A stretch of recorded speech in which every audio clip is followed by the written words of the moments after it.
Welcome to the Blackwood Podcast, Morning Wood. We are moving on.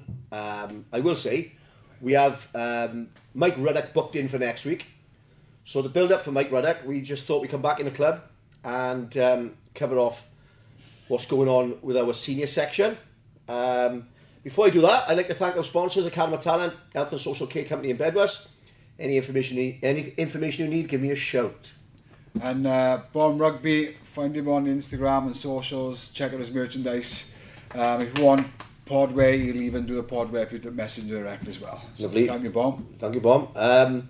So with us this evening, we have the first team captain and the first team vice captain, Josh Law and Ross Cogland. So, Is that how you say it? Is it how you say it? Cogland. The closest one so far. Well, I pronounced it very well. Here we are, it started well. So, boys, thanks for coming in tonight on the red leather. This is the red leather. Quite a new couple of celebrities have been on the red leather. Red leather. So, we just want to sort of cover off the season, really. So, Ted? Yeah, so obviously great season so far. I know what result didn't go our way Saturday, but big game this Saturday, Blind away, and it's a must-win game.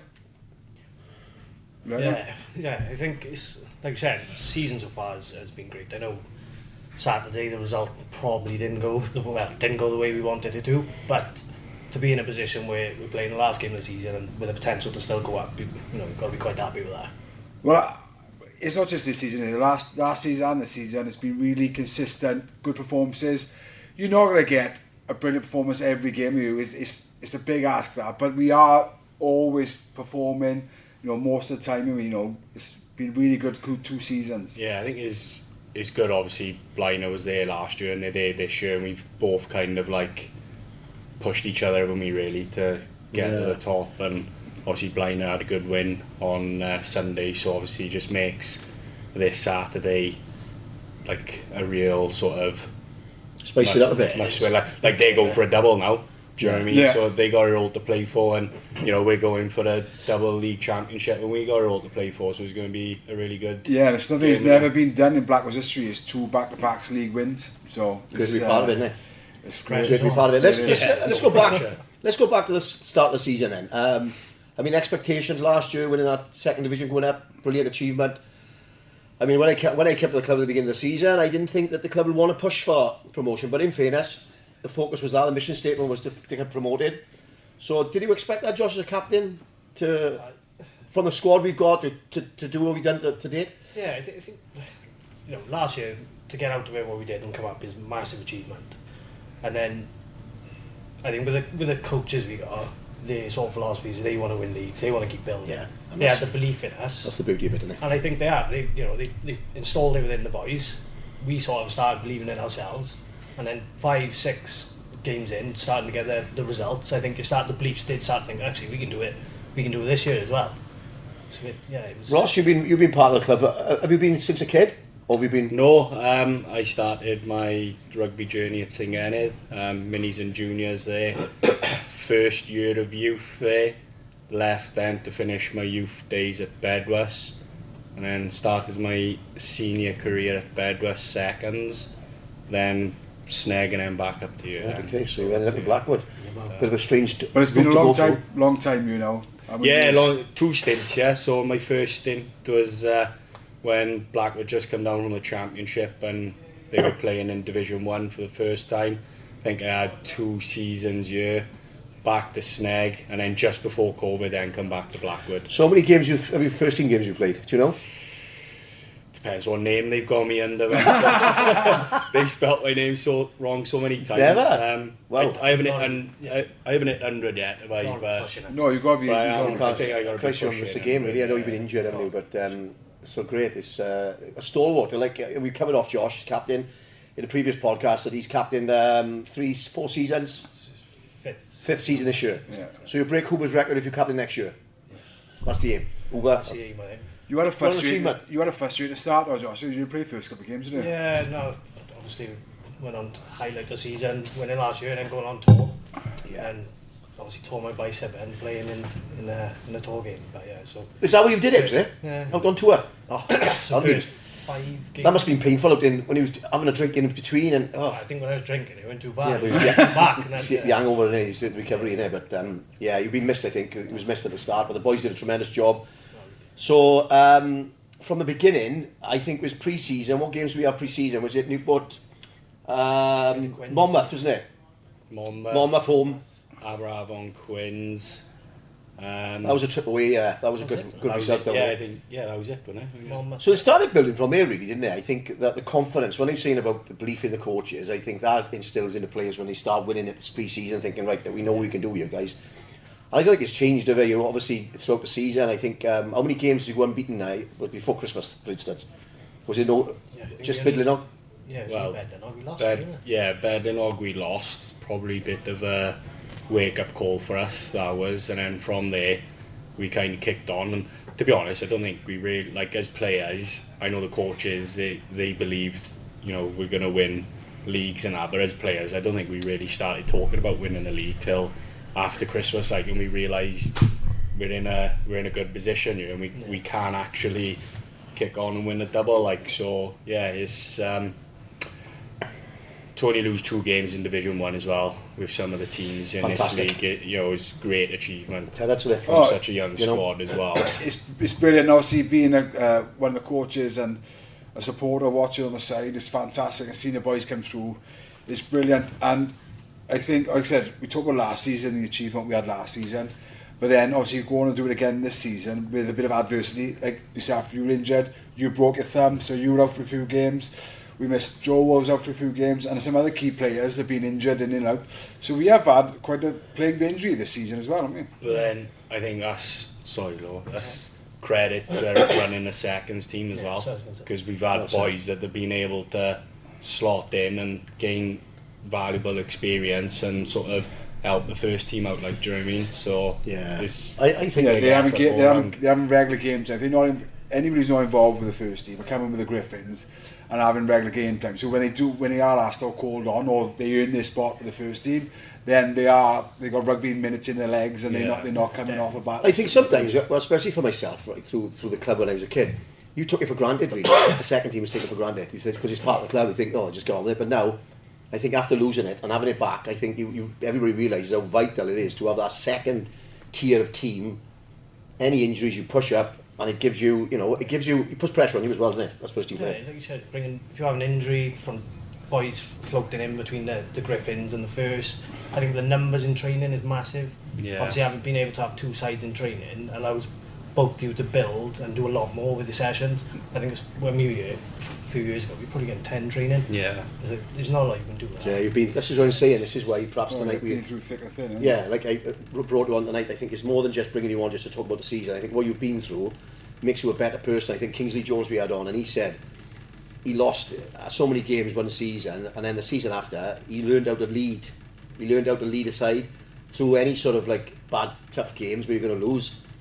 So I think, for yourself as a leader, you're a great captain yourself, Cog. You've been, been through it, and great, leadership, isn't it? Yeah, there's a lot of boys on that starting to step up. So I think it's the same. I feel like probably 3 years ago, really. It's the same 3-4 years ago. It's the same group of players. So the youngsters like Joel, Alex, Lloyd Thomas. Lloyd Thomas, they've all come up, but they've started now to have that sort of leadership about them. So it's not only coming from myself and Ross, other people are speaking. Lloyd Thomas, massive. Yeah, he's a great leader. Obviously, great player, great leader. Talks, very calm, controlled. Yeah, some really good leading group. Not just you guys. I know you guys are vocal and you lead, but the other boys are starting to speak as well. And they start to lead by what they do as well. I think it was hard because this group of boys that are together now, this is the team we had when we come out of COVID. Like, a lot of senior boys left, and it was literally me and you and Jordan left, really, when they for the older. I think we're the only ones. And Gallard now come back last 2 years. The only ones over 30 in the team. Where was Gallard playing before he came to Blackwood? Was he always a Blackwood boy? Yeah, he's always a Blackwood boy. Blackwood Stars, I thought. No, he moved to England. Didn't he's Blackwood. Yeah. Come through Blackwood Mini Juniors. Played for Stars for a little bit. Played for Blackwood for a little bit, but then he moved Bristol, so he played over them there. And then when he moved back, then he joined back up. And he's a great guy, isn't he? He's just honest and gets on with the job, doesn't he? And I just say to Aled, special times, my friend. So, I think like the season, what I was going to touch on is the coaching that's been influenced by the coaching. I mean, for me, Di and Barber's great complement each other, but I think the learning before training has made a massive difference. Wouldn't you say, or is it just the talent you've got on the side? No, it's everything. Yeah, Like. definitely coaching. Like, I haven't really experienced probably all the way up through my junior rugby, youth rugby, and for the last 2 years, I haven't experienced that level of coaching. No. So like to come in on a Tuesday and Thursday to have a game broken down, not just video clips. In fairness to Dynasty, they break it down with the stats and how many line breaks, things like that. And Keeps you honest as well, don't you? Like, and I think at this level, it makes a massive difference, and I've seen a huge difference, from when I've coached myself to come and amongst you lads. No world beaters, talented boys, but they work together well, and they do it for each other, and I think that's something I love about a rugby club. Oh yes, yeah. He's definitely sees the camaraderie there. I think someone should take a bit of credit as well. He's Yoda. He does a lot. Yeah. And he does the task where obviously the conditioning, where nobody wants to do the conditioning, but he's out there. And in fairness, the boys listen. They get stuck in. They do it. They don't. Well, we get the odd complaint, but barely. But he's out there, and I think that period where we didn't have games, and in fairness, we had good numbers, the wet weather out there, and games getting called off. That period where Yoda pushed the boys and kept them fit, kept them sharp. I think that paid dividends as well. I think all round they've kept us grounded, and like the video sessions before training, boys can't hide. You're not following the process, or you're not doing your role. You get picked up on it, and then in all fairness to Yoda, it's not just the fitness and either, but he gets the boys engaged. Like Nelson, where the other week where we lost at 119-17. That game felt so flat from the start, and that was because we were missing Yoda. Right. That's my feeling. He's massive on a Saturday. Routine, So part of the routine, part of getting the boys engaged, and not necessarily up for it, but just like getting the boys focused and task driven, like so. Yeah, he breaks it down when he wants explosive energy. Right, boys, start now. 5 minutes, bump into it, and he kind of, even though he doesn't. He's not on your heads. He explains it. He breaks it down. And he says, "Right, boys, we need to do this in training because this is going to come at this time of the game." What's his name? Yoda. He was born as Yoda.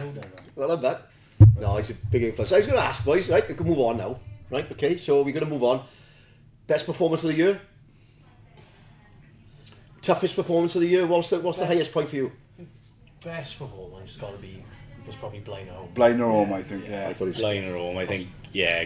Type of game it was. Game of 2 halves, wasn't it? Yeah. I think first half we really sort of stuck to our processes and got the rewards for it, and then second half they just come at us, and the defensive display we put on in that second half, I think it's exactly what Dowless done to us on Saturday, wasn't it? Yeah. The defensive thing is they just hit us back, like, so. Blind are definitely there for me.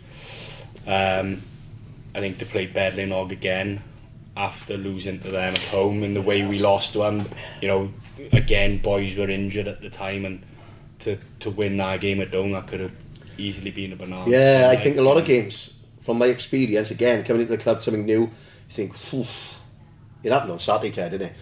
I was down in bed for the seconds. I thought, you just got that thing. You want to believe in the team, tell them to believe in themselves. We think it's not going to work today, but then them boys went out on Saturday and just believed in themselves. They played. We led till half time, and you boys are the same. You fight against the adversity, The Griffins were fantastic Saturday. If they had a little bit more belief in themselves, because Bedwas, most teams in the league, Bedwas have pumped every game, and we've now lost twice to them. They're top of the league, and we've now lost twice to them. And twice, really speaking, we deserved to win. Bit more experience, I think we'll win there. They had a breakaway try. That full-back scored. We were on their line, knocked on. Full-back scored.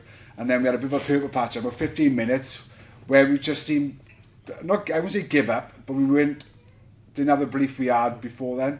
And then it was a change of heart then, and we just ran out of time. And it was 30-26 we lost, but it was good. But I said that would come with it, especially with, like, obviously a lot of the Griffins boys tended to be the younger boys playing. Yeah. We seem to forget that, Josh, don't we? We had it, didn't we? For years, we'd be like a score in it, and we'd always, if we were going to be on one side losing or winning, we'd always end up on the losing side. But I think over the last, like I said, a couple of years now, it's give us the experience and started to... And managing the game, managing the game, we started to get on the winning side. So before we go on, I think for me, you know, you're legends of the club now, boys. You're rigging your own history even till now. I mean, you've got that game Saturday, right? Whatever happens after Saturday, first division, second, or you know, you go into that championship. I think you boys are doing a wonderful job. Any characters within the side that you rely on a Saturday? You think that's gonna you can't do without? Yeah, Lloyd T. Obviously with the dummy clubs and the fines. Just it gives you that edge, doesn't it, every Saturday? Yeah. Who's Steve's biggest headache? Steve's biggest headache. Easy. Talking about characters. Just talking before. Probably Jordan. Watkins. Yeah. Jordan Watkins. Yeah. I wouldn't say he's an headache. I think he's just I think he behaves for Steve, doesn't he? Like, but, does he? I think it makes a team. It makes a team. Like myself, I've been in sides where people are just like real good characters. And Saturday, I felt those Healy boys communicated on the field. He was just a leader in amongst our pack. We will doing his bit, and it does give that edge. You've got to have people like Watkins in your squad, haven't you? You know, to balance it. Like these. He would run for any of the boys. He just takes the edge off and relaxes them. Yeah. I think Tigger's becoming a massive part of the squad, isn't he? Tigger's. Tigger actually makes me feel old the way he gets around the park. Tremendous. You had a tremendous year you have, boy. The work really gets. Fair play to him. You got a great year. I want to touch. We say about the season. You've had a good season as well, not just for Blackwood. Represented the Fire as well. Yeah, so done that now the last 3 years. 3 years, 3 years, yeah. So represented All Wales Fire Service three times, three games against England. Won twice, lost once. I think 2 more games now. I get a cap if I get to that. Super. What's the standard like, boss? What's the standard like? It's like barbarians, eh? Is it? Quicker? Is it quicker sort of? It's a mix. Like you've got boys from all divisions. Like a couple of them played for Bridgend Athletic in the champ final on Sunday. Got a couple of boys from Nanty-Glow they've just gone up into Division 2 now. That's good, isn't it? It's a mix of players from all different levels, and wonderful. And it is just like barbarians rugby, like so. So have you see Monmouthshire for me, right? Monmouthshire, right? Used to be they play New Zealand, Australia. It is getting there. I said that they should pick from the first division team, shouldn't they? Now, in fairness to the third division boys, I think they're going to up the standard of that Monmouthshire and really make it a representational honour. It is an honour anyway, but for these boys to be picked from Monmouthshire should be a bit more for you, Captain Monmouthshire. Why not? Or Cog, innit? Let's get it done. So I represented mid-district once against Monmouthshire County. It was back when I was playing for Singing, and it was superb. Superb. Yeah, that's an honour, but that's an honour. Fair play. So expectations, boys. We won't talk about the weekend. Can't talk about the weekend because I'll come and go. But your beliefs say championship. Do you think anything needs to change when you go up into the championship if that happens? I'd like to keep the same sort of structure we got. I don't think we need to change it. I think if we go up, obviously we all want to go up. I think if we go up, great. But I think we just need to keep building and don't change the setup what we got now, how we're bringing people through, because that's what's putting the club in the position it is. Well said. But I think we just need to keep the foot on the gas and keep going that way. The ambition's got to be to keep this group of boys together. Yeah. I think.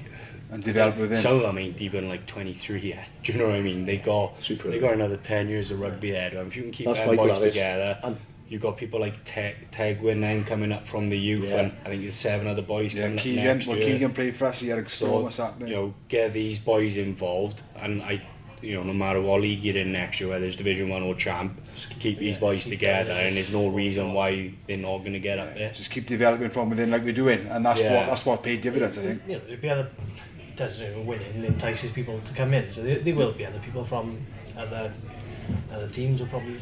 And I think the advantage as well is the club itself, the structure it's got, the quality of the clubhouse. You know, the surroundings, the training facilities brings people in, it's surprising. And I think for me, around the 15s are in the final this year. Look after them boys, bring them up through, and you can nurture them, can't you? You know, as players, bring them in, and there's experience, man. Like you guys said, we've got to maintain this culture, keep what we're doing. Keeping the balance. So if we do attract players, hopefully they'll fit into the culture and want to be a part of the culture we've got. Let's not change it. And not just like attracting players as well. Like boys are going to be attractive to other clubs as well now. Like I said, they're young, they're fresh, and I know teams like Pontypool and Newbridge and are probably knocking on the door for some of the boys. But it's important that if they do decide to go with these teams and gain experience in pre-season is about making an environment they want. If they're not picked in them squads, they want to come back. They want to come back and play for Blackwood and I think playing in the champ next year will be massive to that. Do you know what I mean? Yeah. So, Either way, I think we're in a massively good place. So, boys, well done. Thanks for coming in, and all the best for next week. Yeah, good luck. Whichever happens, you've had a tremendous season, and it's a pleasure to be part of it. You know, as a coach, I've been around a long time and seen some good stuff going on, and this club's in a great place, and it's a joy to be around, boys. Isn't it? Yeah, thank So you well boys. Good luck. Thank you, chaps. Thanks Thank a you. lot. very much. Well done.